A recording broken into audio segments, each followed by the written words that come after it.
Next is actionable lists. These are found on the left hand side as a pull down under the company. We've got 6 default ones by Sage, and we've got a few that have been added by internal IT.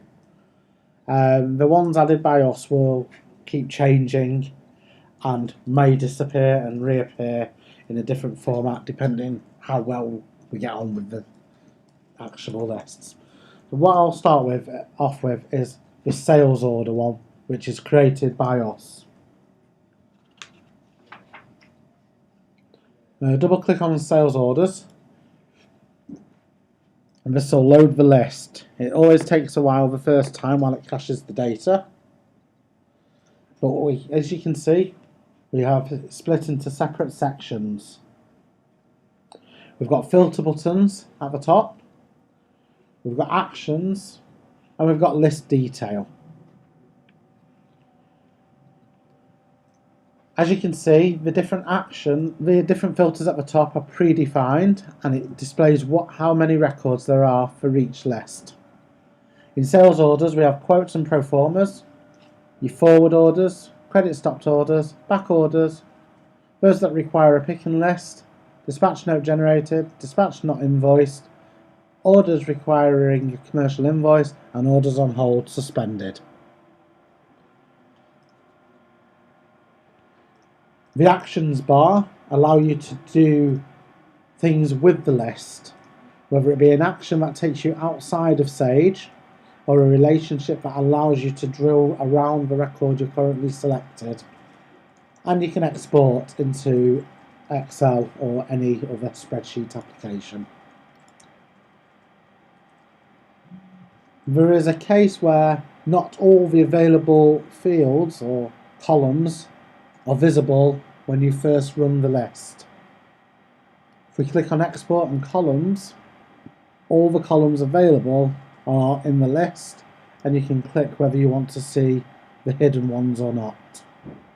This does not save each time you run this, but it is independent to the session you are in.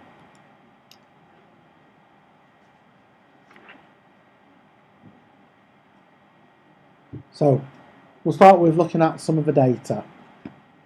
So here, if I change the filter, it'll change what information we see, and it'll change the column names in line with what the filter expects you to want to see. So for dispatched orders or dispatch not invoice, we'll see a date dispatched column. We wouldn't see that on a requires a picking list. On a quote and pro forma, we have a column that tells you whether it is a quote or pro forma. Orders on hold. These are orders that are held in the system for some reason that could potentially go out of the system.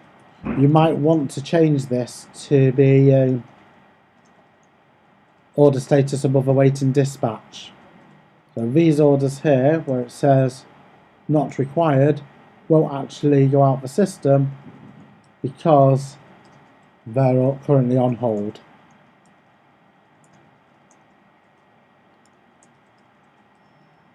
So, as well as these filters, we also have the filters on the top of each column. Columns can be moved and reordered, but they won't save when you go out and come back in. If we click on the blue filter, we can sort by that column and filter by that column. If you want to sort, if you hover to the left of the blue filter icon, we can see this black arrow up here, and you can sort by that column. If we want to export this into Excel, we can do export to Excel, click open, and it opens right into the spreadsheet you've asked it to.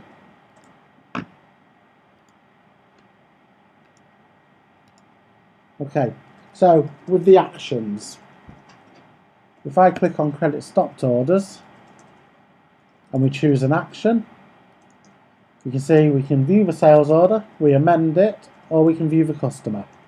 So if I amend the sales order, it'll automatically take us into Sage and into amend order. If we come out of here and we say view the customer, it'll take us into an inquiry and show us information about the customer.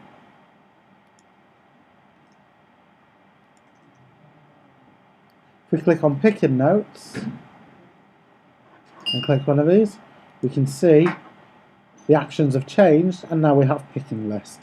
We can click on picking list and it will take us through to the pick note stage. So I'll do that again. And it's created the pick note for us. And that can be submitted to the spool queue. Okay, we also have relationships where we drill upwards, so this should take us to customers.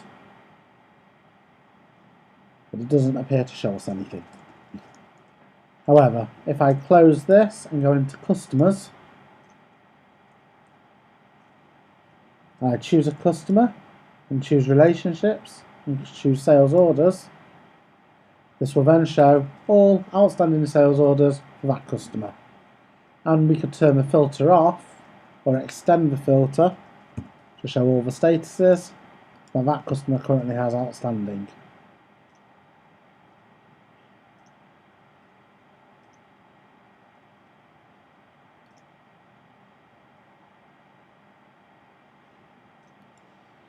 There are a few actionable lists currently set up. There's customers, suppliers, inventory, sales orders, purchase orders and works orders. We are working by Go Live to extend these into other sections of the system and extending what you can actually see through the action lists.